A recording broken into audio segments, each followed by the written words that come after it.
देवरिया की नई डीएम दिव्या मित्तल का हुआ स्वागत, कहा जनता की समस्या को देंगे प्राथमिकता।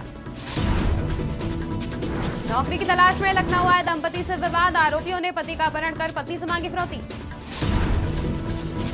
सिद्धार्थनगर में बाढ़ से जनजीवन अस्त व्यस्त, विधायक श्याम धनी ने वितरित की राहत सामग्री। सिद्धार्थनगर में बेहोशी की हालत में मिला प्रेमी जोड़ा, युवती की संदिग्ध परिस्थिति में मौत। बदायूं में अरल नदी में डूबने से किसान की मौत, उप जिलाधिकारी ने दिया सहायता का आश्वासन। नमस्कार, स्वागत है आपका आज की खबर में। मैं हूं आपके साथ महिमा शर्मा। बढ़ते हैं उत्तर प्रदेश की बड़ी खबरों की ओर। नवागत डीएम दिव्या मित्तल ने देर शाम कलेक्ट्रेट कोषागार में पहुंचकर 68वें डीएम के रूप में पदभार संभाल लिया है। इस दौरान सदर मोमेंटम देकर आईएएस दिव्या मित्तल का स्वागत किया गया। उन्होंने सभी अधिकारियों को आने वाले पर्व एवं बाढ़ प्रभावित इलाकों से निपटने के लिए दिशा निर्देश दिए। साथ ही दिव्या मित्तल ने इससे पहले बस्ती, मिर्जापुर और सोनभद्र की डीएम रह चुकी हैं। देखिए, मैंने अभी आज लगभग 9 बजे यहाँ पे अपना पदभार ग्रहण किया है और इस वक्त जो प्राथमिकताएं जो बिल्कुल अद्यतन नजर आ रही हैं वो बाढ़ की स्थिति है और साथ में भी त्योहार, अभी मुहर्रम का समय चल रहा है, तो अद्यतन तो ये प्राथमिकता रहेंगी। बाकी हम लोग देखेंगे कि जनपद में किस चीज की आवश्यकता है और उसी के अनुसार लोगों की जो प्राथमिकताएं हैं उन्हीं प्राथमिकताओं को आगे बढ़ाएं। देखिए, हर एक जनपद की अपनी अलग कुछ विशेषताएं हों, जैसे कि कुछ स्कीम्स कहीं पे ज्यादा अच्छी इंप्लीमेंट हो रही हैं, कुछ जगह पे कम अच्छी हो रही हैं। दूसरी बात, किसी जगह पे भौगोलिक दृष्टिकोण से कुछ दिक्कतें होंगी, किसी जगह पे साक्षरता की दिक्कतें होंगी। तो कोई भी प्लान बनाने से पहले जनपद की पूरी स्थिति को समझ लेना आवश्यक है मेरे हिसाब से। तो क्योंकि तो अभी मैं आई हूँ, मुझे उम्मीद है कि यहाँ पे बहुत अच्छी लग रही है। बहुत जल्दी इन सारी समस्याओं को गहनता से अध्ययन करने के बाद किसी निष्कर्ष पर पहुंचा जा सकेगा कि किस तरह से स्कीम्स को बेहतर रूप से इम्प्लीमेंट किया जाए। दिल्ली से नौकरी की तलाश में एक दंपति देर रात लखनऊ पहुंचे। वही होटल दिलाने के बाद दंपति का पैसों के लेन देन को लेकर कुछ लोगों से विवाद हो गया, जिसके बाद पति का अपहरण कर लिया गया। पीड़िता ने तुरंत मुकदमा दर्ज कराया। वहीं पुलिस अपहरणकर्ताओं की तलाश में जुट गई। अपहरणकर्ताओं ने पीड़िता से 5 लाख रुपए की फिरौती की मांग की, जिसमें कई बार में पीड़िता ने 50,000 रुपए अपहरणकर्ताओं को दिए, लेकिन इसके बावजूद भी वो 5 लाख रुपए मांगते रहे। वहीं अपहरणत महेंद्र बचते बचाते किसी तरह उनके चंगुल से भाग निकला, जिसके बाद पुलिस ने आरोपियों को गिरफ्तार कर लिया। 2024 को हिमांशी कालरा नाम की महिला, जो पत्नी है महेंद्र कालरा, ये दिल्ली के रहने वाले हैं। इसने थाना बिजनौर में सूचना दी कि वो यहाँ पर आई थी और ये होटल एसआर होटल है जो बिजनौर में है, यहाँ पर रुकी थी और पैसे को लेन देन करके विवाद में उसके पति के साथ मारपीट की कुछ लोगों ने और उसके पति को पकड़ के ले गए, गाड़ी में भर करके ले गए। ये सूचना थी। इस सूचना पर हमारी बिजनौर पुलिस सर्विलांस टीम ये सक्रिय हुई और सक्रिय होने पर पूरा गैंग वर्कआउट किया और जो अपडेट है उसको बरामद किया गया कानपुर से। ये जो गैंग है ये इसमें कानपुर और इटावा के नए नए लड़के हैं। इसमें से कुछ पहले भी जेल जा चुके हैं और इन लोगों ने एक्चुअली जो ये महेंद्र कालरा है ये पहले भी ये यहाँ आ चुके हैं लखनऊ में और ये भी लोगों को अपने जाल में फंसाते हैं। ये सेक्स वर्कर हैं और यहाँ बुलाते हैं लोगों को, ऑनलाइन बुकिंग करते हैं और उसके बाद आते हैं। इन्होंने पहले भी ऐसा कुछ काम किया था जिसमें इनका कुछ लेन देन।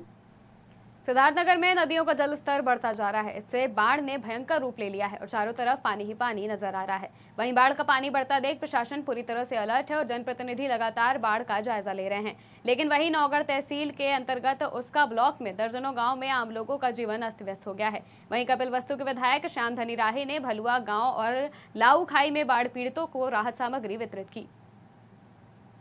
क्योंकि बाढ़ पीड़ितों के प्रति पूरा प्रशासन संवेदनशील है।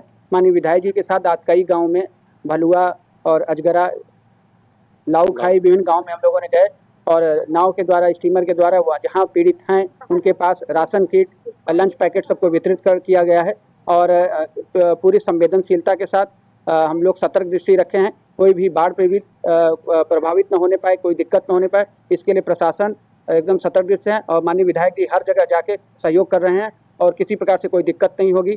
सभी प्रधान से और सचिव, लेखपाल सब एक्टिव हैं, किसी प्रकार से कोई दिक्कत न होने पाए, समय से सबको राहत सामग्री मिल जाए, दवाइयाँ उपलब्ध हो जाएं, सब जगह जहां नाव की जरूरत है नाव को उपलब्ध कराया जा रहा है, किसी प्रकार से कोई दिक्कत नहीं। इसी क्रम में आज इन विभिन्न गाँव में माननीय विधायक जी के साथ हम लोगों ने भ्रमण किया और राहत है। परम पूज्य महाराज श्री का आदेश है कि जो बाढ़ पीड़ित गांव हैं, जो महरूम हैं, इन सभी गांवों में नाव की व्यवस्था हो, मोटर बोट की व्यवस्था हो, लंच पैकेट की व्यवस्था हो और उनका जो है सामग्री जो पिछले बार दिया गया था उससे भी बढ़ के इस बार सामग्री इनको दिया जा रहा है। आलू है, आटा है, चीनी है, ये सारी व्यवस्था ये उत्तर प्रदेश सरकार, केंद्र के माननीय नरेंद्र मोदी प्रधानमंत्री जी ये इतने संवेदनशील हैं कि हर पल कलेक्टर जी से, एसडीएम साहब से, तहसीलदार सबसे निरंतर ये आप लोगों को अपने वीडियो चैनल से उससे निरंतर पूछते रहते हैं। हर गांव का समीक्षा कर रहे हैं, जिला वाइज समीक्षा हो रहा है और राहत सामग्री हर गांव में पहुंचा। सिद्धार्थनगर के अदाई गांव में एक ऐसी घटना हुई जिससे पूरा गांव हैरान है। आपको बता दें कि एक बंद कमरे में युवक और युवती बेहोशी की हालत में मिले, जबकि संदिग्ध अवस्था में युवती की मृत्यु हो गई और युवक की हालत नाजुक बताई जा रही है। सूचना मिलने पर पहुंची पुलिस ने युवक को अस्पताल में भर्ती कराया, जहां युवक का इलाज जारी है। घटना की वजह प्रेम प्रसंग बताई जा रही है। मृतक युवती के परिजन ने थाने पर तहरीर देकर कार्रवाई की मांग की है। माँ से कि हमारी लड़की इधर आई है, तो उसकी माँ जो है हमको देख करके ऐसे मुंह फेर करके बगल चली गई। तो हमको कुछ शक लगा सर, तो हम बगल में आकर के फिर घूम के घर घुस गए। तो उसकी माँ आकर के दरवाजे अंदर झांक रही थी, तो हम बोले कि भाई लड़की तुम्हारे घर में है, दिखाओ। तो कही कि अंदर ताला बंद है। तो ताला अंदर से बंद था, हमको पूरा शक हो गया साहब। हम बुलाने लगे उसको, कोई अंदर से आवाज़ नहीं आया। उसके बाप के पास फ़ोन करवाया, उसका बाप आया, फ़ोन चाबी लेकर के अंदर हाथ डाल करके ताला खोला। ताला खोलने के बाद जो है साहब अंदर गए। फिर एक अंदर कमरा था, उस कमरा में अंदर से बिल्ली लगा करके अंदर वो था। तो हम झर्री की से देखे तो हमारी लड़की चारपाई पर थी और इसका पता नहीं था। तो हम लोग सर पल्ला उसका तोड़ करके पल्ला उसके बाप के सामने, और कम से कम 10-15 लोग गांव के थे वहाँ। तो पल्ला खोल के देखे, हम लड़की हमारी जो है मरी पड़ी थी और ये जो है नकल करके आँख मलमला करके पड़ा था। लड़का उमेश नाम था, उसके बाप का नाम जयप्रकाश चौरसिया था। आज दिनांक 14 जुलाई को थाना लोटन के ग्राम भुसौला अदाई में एक युवती के संदिग्ध परिस्थितियों में मृत्यु की सूचना प्राप्त हुई। इस सूचना पर तत्काल चौकी इंचार्ज और थाना प्रभारी मौके पर आए तो युवती को परिजन अस्पताल लेकर चले गए थे। पुलिस द्वारा मौके पर पहुंचकर छानबीन की गई। प्रकरण में तहरीर जो प्राप्त हुई है उसके नियमानुसार अभियोग पंजीकृत किया जा रहा है। तहरीर में जिस व्यक्ति उमेश चौरसिया को आरोपित किया गया है उसके द्वारा भी जार खाने की सूचना प्राप्त हुई है तथा वह जिला अस्पताल में उपचाराधीन है। प्रकरण में अग्रेतर विधिक कार्रवाई प्रचलित है। मौके पर शांति व्यवस्था कायम।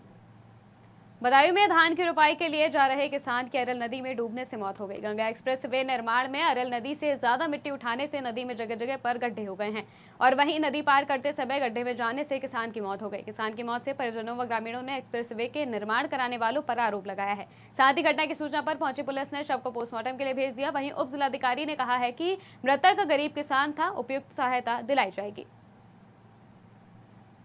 पहाड़ी इलाकों में हो रही लगातार बरसात के कारण अमरोहा के तिगरी में गंगा नदी उफान पर चल रही है। धीरे धीरे गंगा जल स्तर बढ़ रहा है। लगातार बढ़ते गंगा नदी के जल स्तर के चलते अमरोहा में गंगा किनारे स्थित खादर के इलाके में खेतों में पानी घुस गया है, जहां पशुओं के लिए चारा लाने में किसानों को भारी परेशानियों से गुजरना पड़ रहा है। हालांकि अभी गंगा नदी यहां खतरे के निशान से दूर है।